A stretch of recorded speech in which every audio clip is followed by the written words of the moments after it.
So as you all know, Floyd Mayweather will fight Andre Berto on September 12th in the final fight of his Showtime contract. Now, a few weeks ago, when Floyd first came out and said that his next fight is either going to be against Andre Berto or Kareem Mayfield, I was on Facebook in my Facebook boxing group, Hatman Boxing, and there was a raging debate going on in there. There was one faction of people who were highly critical of Floyd, and they were saying, how could he fight Berto or Kareem Mayfield? That's the ultimate cherry pick. This is a disgusting move by Mayweather. And then you had the other faction of people who are the Mayweather fanboys, the fanatics, and they were saying Floyd ain't really going to fight Berto or Mayfield. He's just trolling, and you guys are too stupid to see it. He's just playing with you guys. They were saying Berto and Mayfield don't deserve a shot. We've all heard that before. So I entered that conversation and I said, you know what? I wouldn't be surprised if Floyd Mayweather does fight Andre Berto. It certainly wouldn't be out of character to take on that type of opponent. And they were saying, oh, shut up, Hatman. There's no way that he'll fight Berto. Berto don't deserve a shot. And I said, since when does getting a shot at Floyd Mayweather have anything to do with whether or not you deserve it? It's never had anything to do with that. Floyd Mayweather don't pick his opponents based on who deserves a shot more.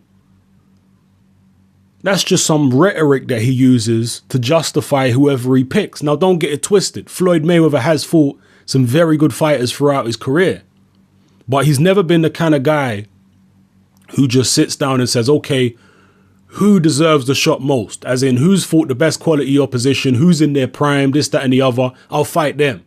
Floyd don't decide his fights that way. And nor does Floyd decide his fights based on who's the most lucrative, simply based on who's the biggest fight financially. He don't do that either. He don't sit down and say, okay, who's going to earn me the most money? I'll fight him. No, Floyd don't do that either. Never has.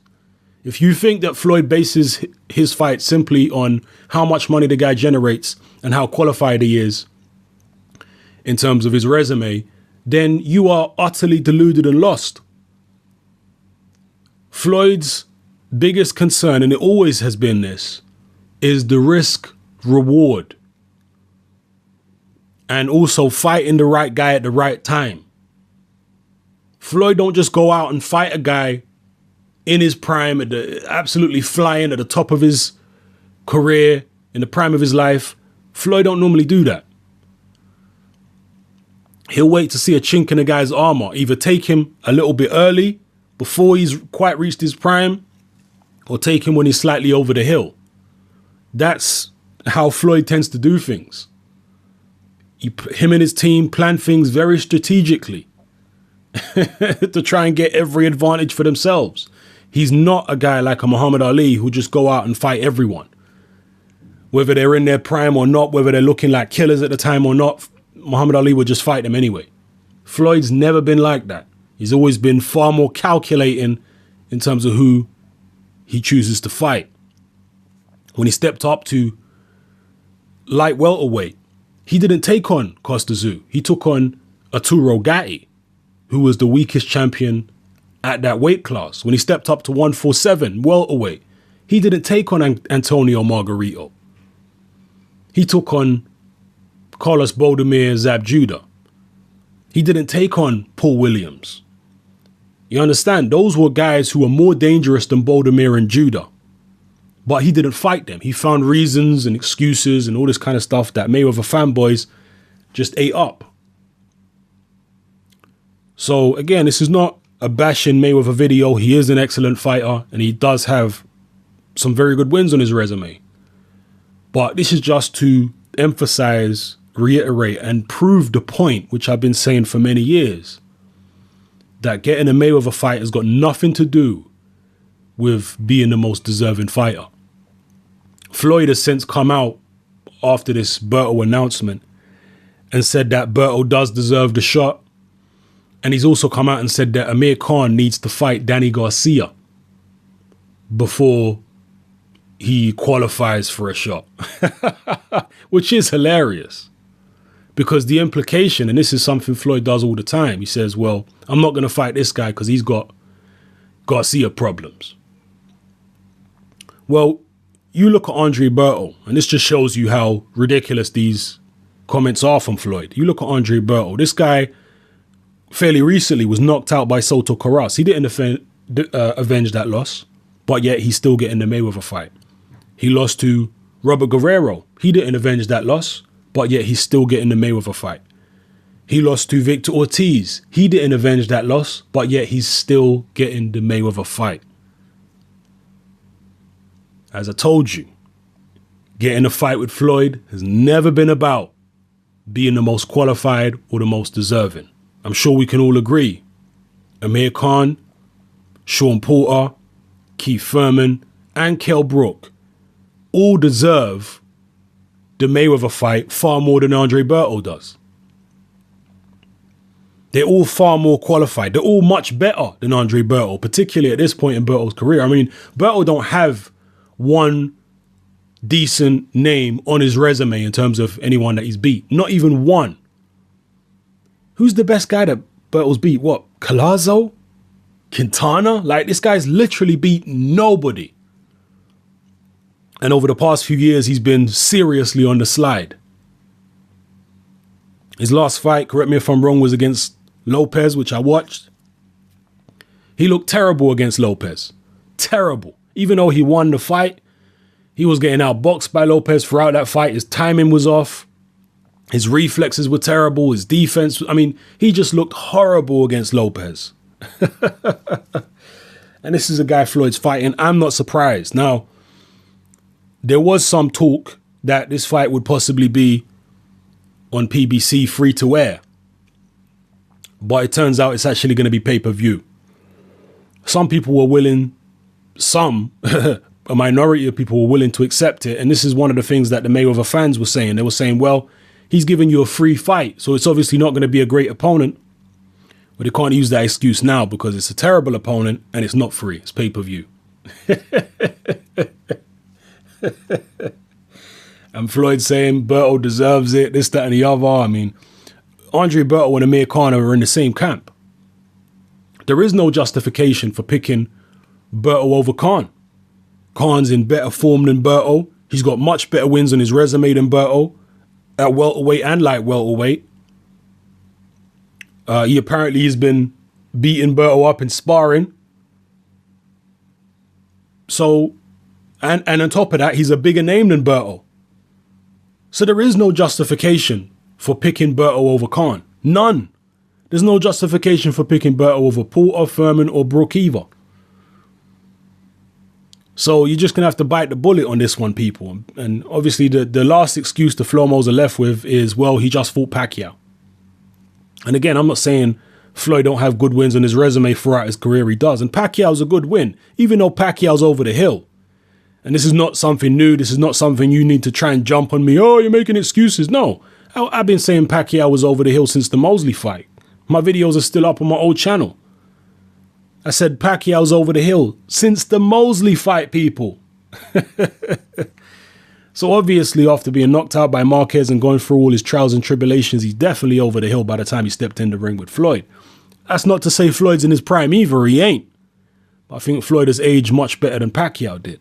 So the Pacquiao fight, to me, as those of you who are subscribed to me before the Pacquiao fight and saw my pre-fight video for the Pacquiao fight, you'll know that I wasn't excited about that fight at all.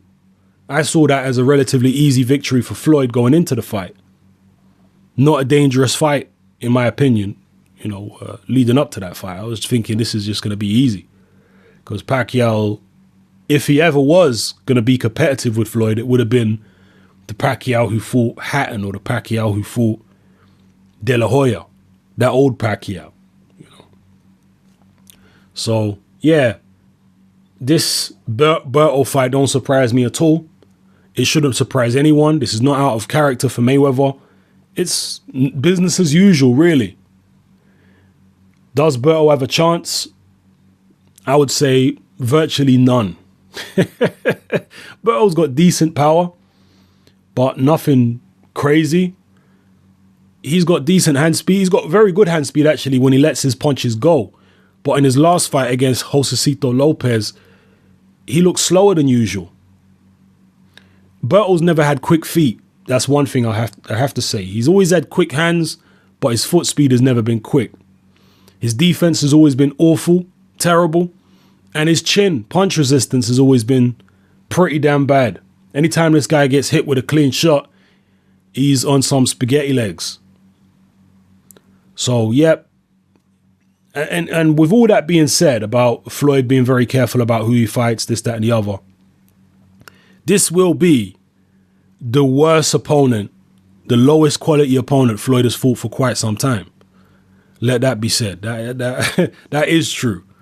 Because you look at Victor Ortiz at the time when Floyd fought him, he was better than Berto is now. Guerrero, he was better than Berto is now. You know, Maidana, definitely. Although Maidana wasn't the most deserving or the best option at 147 pounds in terms of the most qualified, no. But he was definitely a hell of a lot better than Berto is now. Canelo, obviously, way better than Berto is. So, yeah, this is... some people are going to see it as a new low point for Mayweather. And just to be fair, some of the greatest fighters of all time, like Ali and Joe Louis, you name it, they fought poor quality opposition during their title reigns as well. But the difference is they also fought all the best guys, which is something Floyd hasn't done. He's fought some of the best guys, but there are many points in Floyd's career when he had the choice of fighting either the best guy or the easiest guy, and, you know, the easiest guy who had a title, and he chose the easiest guy who had a title. The examples I gave, like fighting Arturo Gatti instead of Costa Tszyu, like fighting Boldemir and Judah instead of fighting Margarito and Paul Williams. If that was Ali in that situation, he's going straight into the fire. He's going straight to the toughest guy, whoever they think is the best. I'm fighting him. Whoever they think is the most dangerous, I'm fighting him. Now, that strategy may not be good in terms of health. And we know that Ali suffers with Parkinson's disease, and many believe that is a result of the punishment he took in a boxing ring. And there are many other fighters like that, James Toney and whatnot. These fighters who tend to go for the best, a lot of them suffer the consequences in terms of their health.